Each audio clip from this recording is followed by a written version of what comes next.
Bonjour, bonjour à toutes et à tous. Nous démarrons le dernier cycle de capsules concernant les blessures de l'âme. Et là, nous parlons de la blessure d'injustice. La blessure d'injustice qui est donc une des 5 blessures de l'âme reconnues par Alice Brebourg et qui vient impacter le comportement des gens vis-à-vis de soi-même et surtout vis-à-vis d'autrui.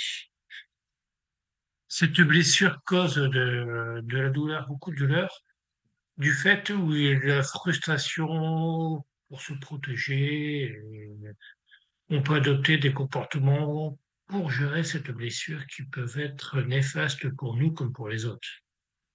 Ces comportements, on les appellera des masques. Alors ces masques, il peut y en avoir de différentes sortes.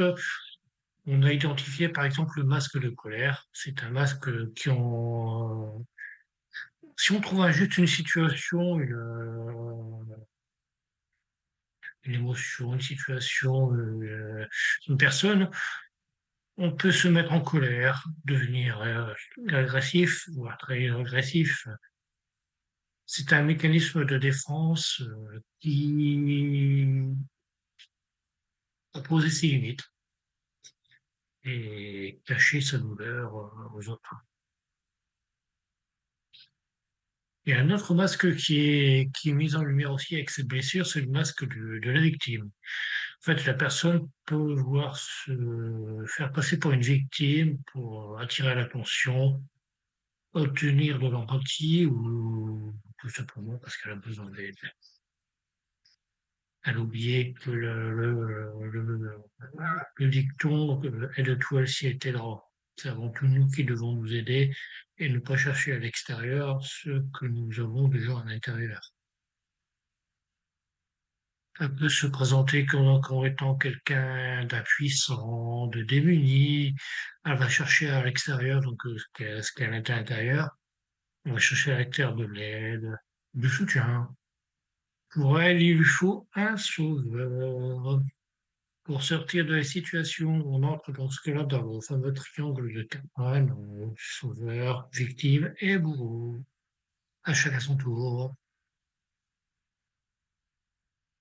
Un autre masque que l'on met en évidence avec cette blessure, c'est du perfectionniste. En fait, la personne, pardon, cherche à tout planifier pour éviter d'être blessée à nouveau. La personne peut avoir du mal à déléguer ou à faire confiance aux autres.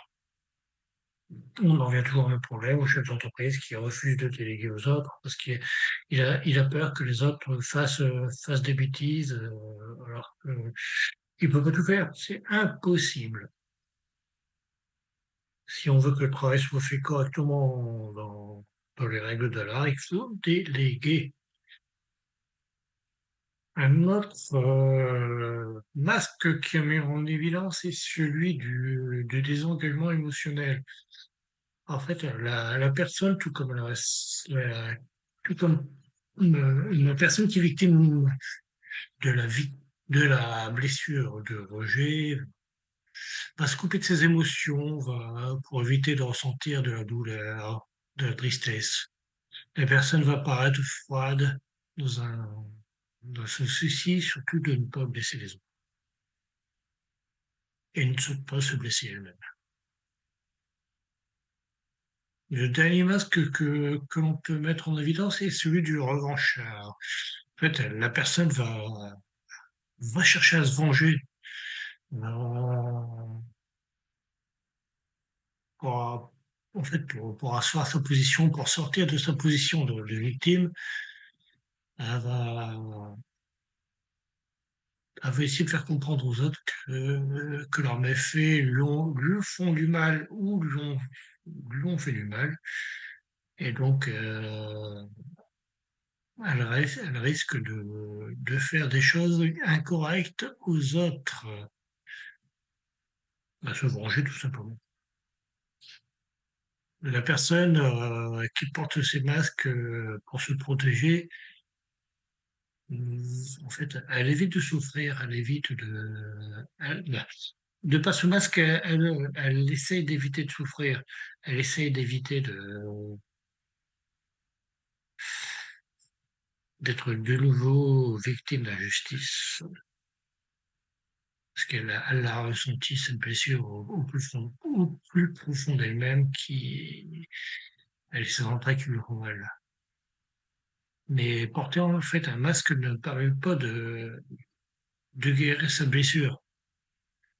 Il faut tout d'abord en prendre conscience, connaissance, et après la prendre en main, en discutant avec les autres, en discutant avec les autres. Comme ça on avance sur le chemin, on chemine vers sa propre guérison,